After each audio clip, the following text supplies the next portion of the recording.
តែបញ្ហាអ្វីខ្លះដែលធ្វើឲ្យកូនត្រីដែលបងប្អូនទិញយកមកចិញ្ចឹមដំបូងមានបញ្ហាអត់ស៊ីចំណីដំបៅរលាកហើមពោះហើមថ្លើមហើយនឹងមានបញ្ហាងាប់បន្តបន្ទាប់សម្រាប់បញ្ហាទី1គឺដោយសារតែបញ្ហា stress បងប្អូនហើយតើតើជាមួយនឹងបញ្ហា stress នេះមានច្រើនកត្តាប៉ុន្តែអ្វីដែលសំខាន់គឺកត្តាដែលចម្បងគេមកអស់សម្រាប់កូនត្រីនោះគឺការដឹកជញ្ជូនអញ្ចឹងកូនត្រីភាគច្រើន stress ដោយសារដឹកជញ្ជូនទៅឆ្ងាយដោយសារដឹកជញ្ជូនពេលដែលមេឃក្តៅពេកបងប្អូនអញ្ចឹងបើសិនជាករណីបងប្អូនដឹកតាមផ្លូវឆ្ងាយឬក៏បងប្អូនដឹកពេលថ្ងៃដែលក្តៅពេកកូនត្រីនោះ stress ខ្លាំងហើយកាលណា stress ខ្លាំងកូនត្រីនឹងអត់ស៊ីចំណីទេហើយសម្រាប់ដំណោះស្រាយយើងមានតែព្យាយាមផ្ដល់ចំណីឲ្យត្រីហ្នឹងផ្ដល់បន្តិចហើយដាក់ថ្នាំនៅក្នុងចំណីហ្នឹងអញ្ចឹងជាធម្មតាមិនមែនកូនត្រីនឹងអត់ស៊ីចំណីសោះទេបងប្អូន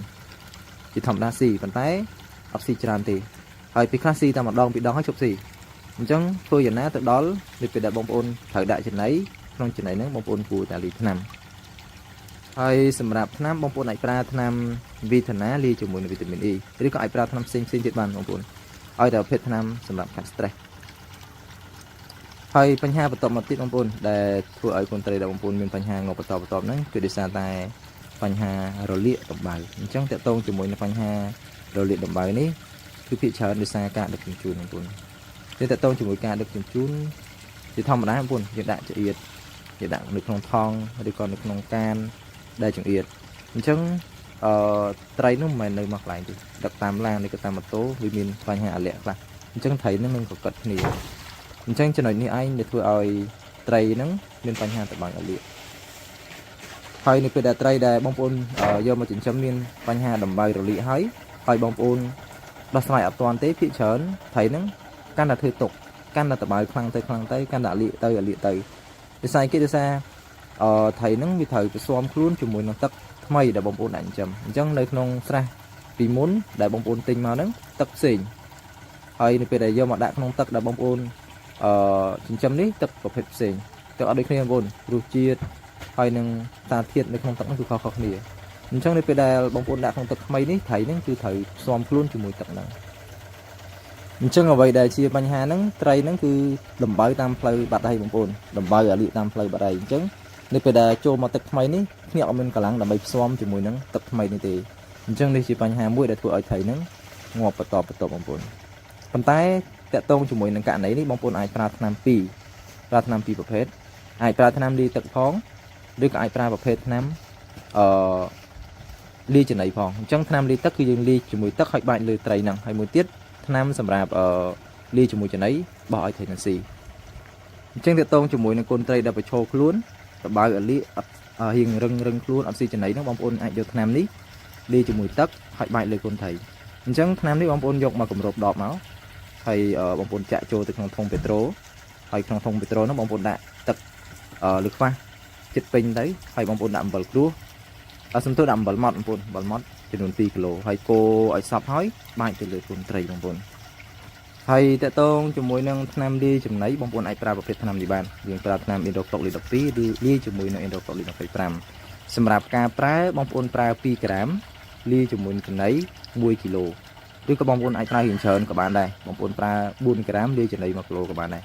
អញ្ចឹងបងប្អូនយក Indoclolid 12 4ក្រាម Indoclolid 25 4ក្រាមអញ្ចឹងសម្រាប់ការព្យាបាលបងប្អូនប្រើរៀងច្រើនបន្តិចប៉ុន្តែសម្រាប់ការប្រើ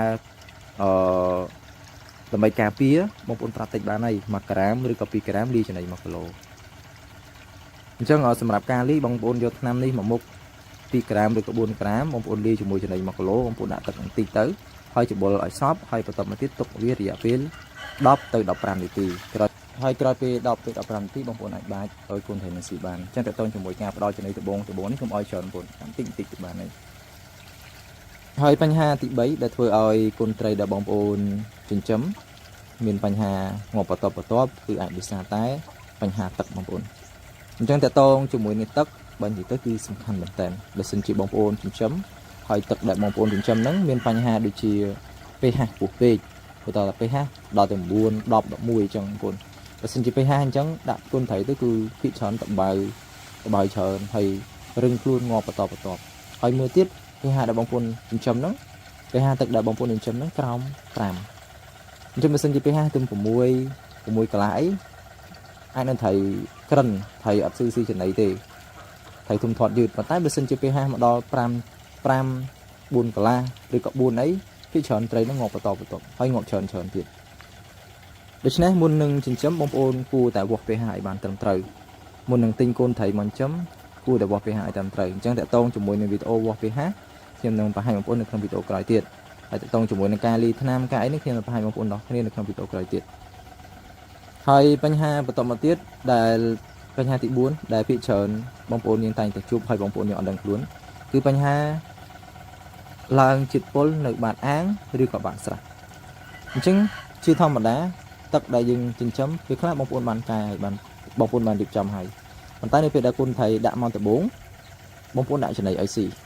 để phải đại trên này IC côn thầy nó stress bàn tay VC trên này stress bàn tay bên IC bông ôn chứng đi chụp bàn hà côn thầy đã stress hai C trên này ní để phải để C hai việc chuyện là bạn áng bông ôn chứng trên này nó ẩn đáy để trên này nó lịch bạn áng chứng đi chụp bàn hà mua để thua ơi thầy nó của bạn không ca vô kỳ sén hơi chuyện này đã xong là bạn ăn ai lăng chịt ghé lăng chịt pol cho nên về 7 ngày có 4 ngày chuyện này nó cứ bên nữa bạn ăn nó cứ lăng chịt ghé lăng chịt pol lăng chịt chu trên tầng 4 trên thôi thầy để ở nơi không ăn nó thủ tục của bạn không ca vô oxygen hay ở ca nào tật mình khăn tật lăng chịt ghé này khang crom thấy nó cứ thủ tục khăn chẳng thấy anh nó có chô luôn cô lược nhìn trên tầng 4 thầy bởi xin chỉ bóng 4 ở đọc này ập đăng luôn thế đọc này ập trời thế thấy nó ngọt một tổ trong bóng 4 tại tông cho mùi nâng ca đã con tray chô tập 4 đấy nâng ca oi chuyện ấy không có không bằng 4 thôi nó oi chuyện ấy tích tích ba này thầy bóng 4 cũng kết thang thầy mà tầm hơi ngay ở bàn si anh đất hoàn thầy nó liên bảo chuyện này ở trơn bảo bóng 4 thư bạn nó thị trơn thư bạn thầy bình tĩnh thầy đã chụp bánh ha đập hơi ngay hỏi thầy cùng là stress hay bông phun bao chuyện này hình chớn thầy nó bảo si chớn thầy mà chỉ muốn hai phút ngọt thầy mà chỉ muốn tiếp si hỏi giờ được chạm bạn đi các bạn ra chẳng những khả tình chuyện ấy thầy tật đại dừng chấm tật đại dừng cay tật đại dừng điệp trong hai nước ảnh miền bánh ha sẽ phim thêm của thầy bạn được cho nên chuyện này đi bông phun của tài cùng một khôngក្នុងការផ្ដល់ចំណីតិចតិចហើយព្យាយាមដាក់ថ្នាំសម្រាប់ការពារហើមពោះការពារបញ្ហា stress នៅក្នុងចំណីហ្នឹងហើយតើតើជាមួយនឹងការចិញ្ចឹមត្រីបងប្អូនសម្រាប់ការដាក់គុនត្រីដំបូងទោះបីគុនត្រីនឹងសុខភាពល្អក៏ដោយយោបល់ខ្ញុំបងប្អូនគួរតែវាយថ្នាំឲ្យហើយវាយថ្នាំការពារ stress ឲ្យហើយវាយថ្នាំការពារតបៅការពារអាលីឲ្យហើយយើងកុំចាំត្រីនឹងឈឺសិនណាអញ្ចឹងពេលខ្លះគុនត្រីយើងដាក់ដំបូងអត់អីទេបងប្អូនដាក់ថ្ងៃមួយថ្ងៃពីរថ្ងៃដំបូងអត់អីទេណាប៉ុន្តែជួថ្ងៃទី3ថ្ងៃទី4ចាប់ផ្ដើមធ្វើទុកហ្មងហើយនៅពេលដែលធ្វើទុកហើយបញ្ហាបងប្អូនដាក់ចំណីអត់ស៊ីអញ្ចឹងយើងពិបាកការវាយថ្នាំបងប្អូនអញ្ចឹងត្រីមកដំបូងនៅស៊ីចំណីបានចាប់ផ្ដើមដាក់ថ្នាំទៅបងប្អូនចាប់ផ្ដើមដាក់ថ្នាំទៅយើងការពារជាមុនឲ្យហើយតើតងជាមួយនឹងបញ្ហាតើតងជាមួយនឹងដំណោះស្រាយ